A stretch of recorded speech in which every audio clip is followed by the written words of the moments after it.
بسم اللہ الرحمن الرحیم۔ السلام علیکم۔ کہتے ہیں کہ ایک بادشاہ کی شادی کو کافی عرصہ ہو گیا مگر گھر میں ولی عہد کی کمی ہی رہی، تو اس نے سلطنت کے کونے کونے سے اپنے اور اپنی ملکہ کے علاج معالجے کے لیے حکیم بلوائے۔ مقدر میں لکھا تھا اور اللہ نے ملکہ کی گود ہری کر دی۔ بیٹا پیدا ہوا تو بادشاہ کو یہ دیکھ کر چپ سی لگ گئی کہ اس کے بیٹے میں ایک پیدائشی معذوری تھی اور وہ ایک کان کے ساتھ پیدا ہوا تھا۔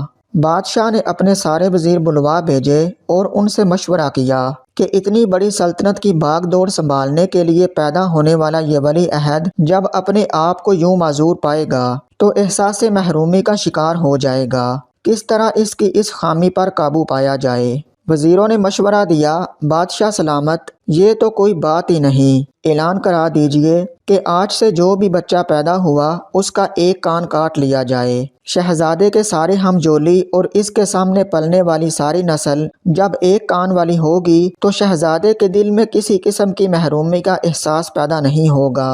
حکم نافذ کر کے عمل درآمد شروع کرا دیا گیا۔ اگلے کچھ سالوں میں مملکت میں ایک کان والی نسل دیکھنے کو ملی اور لوگ اس عادت اور تقلید میں رچ بس گئے۔ ایک بار کہیں سے گھومتا پھرتا بھولا بھٹکا ایک نوجوان اس مملکت میں آن ٹپکا۔ لوگ دو کانوں والے لڑکے کو دیکھ کر بہت حیران ہوئے۔ بچے اس عجیب الخلقت نوجوان کے پیچھے پڑ گئے اور دو کانوں والا کہہ کر چھیڑتے۔ اس نوجوان کو بھی اپنا آپ ایک عجوبہ لگنے لگا اور اس نے اپنا ایک کان ہی کٹوا لیا تاکہ وہ ان لوگوں میں تماشا بن کر نہ رہے۔ کیا ایسا ممکن ہے کہ پوری کی پوری خلقت ہی ایسی عقلی معذور بن جائے؟ جی ہاں، انسانی تاریخ میں ایسا ہزاروں بار ہو چکا ہے۔ لوگوں کی اسی کچھ فہمی اور ٹیڑھی عقلی معذوری کی اصلاح کے لیے ہی تو اللہ تعالیٰ بار بار اپنے نبی بھیجتے تھے۔ جیسے حضرت ابراہیم علیہ السلام کی پوری قوم شرک کی معذوری کا شکار تھی، ایک اکیلا ابراہیم علیہ السلام ان کو عجیب دکھائی دیتا تھا۔ حضرت لوط علیہ السلام کی پوری قوم فطرت کی مخالف سمت میں چلنے والی تھی، ایک اکیلا لوط علیہ السلام ان میں عجیب دکھائی دیتا تھا کیونکہ وہ ان جیسا کام نہیں کرتا تھا۔ حضرت شعیب علیہ السلام کی پوری قوم سود اور چور بازاری میں ایسی مبتلا تھی کہ ان میں اکیلا شعیب علیہ السلام ہی بہت انوکھا نظر آتا تھا۔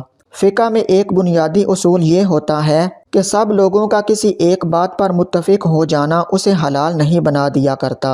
غلط ہمیشہ غلط رہے گا بھلے ساری مخلوق اسے کرنا شروع کر دے، اور صحیح ہمیشہ صحیح رہے گا بھلے مخلوق میں سے کوئی ایک بھی اسے کرنے پر آمادہ نہ ہو۔ بات کان کٹوا لینے کی نہیں ہے۔ اگر تجھے یقین ہے کہ تو ٹھیک ہے تو پھر دوسروں کو راضی کرنے کے لیے اپنے سچ سے نہ پھر۔ اگر وہ اپنے غلط پر شرمندہ نہیں ہے تو کیوں اپنے ٹھیک ہونے پر شرماتا ہے؟ وہ جو کہتے ہیں نا کہ سارے کے سارے لوگ ایسے کہتے ہیں، جب بھی قرآن میں سارے کے سارے لوگوں کا کہیں ذکر آیا ہے نا تو ان صفتوں کو بتاتے ہوئے آیا ہے کہ وہ تو عقل ہی نہیں رکھتے، وہ تو علم ہی نہیں رکھتے، وہ تو شکر ہی ادا نہیں کرتے۔ اللہ پاک ہم سب کو سمجھنے کی توفیق عطا فرمائے، آمین۔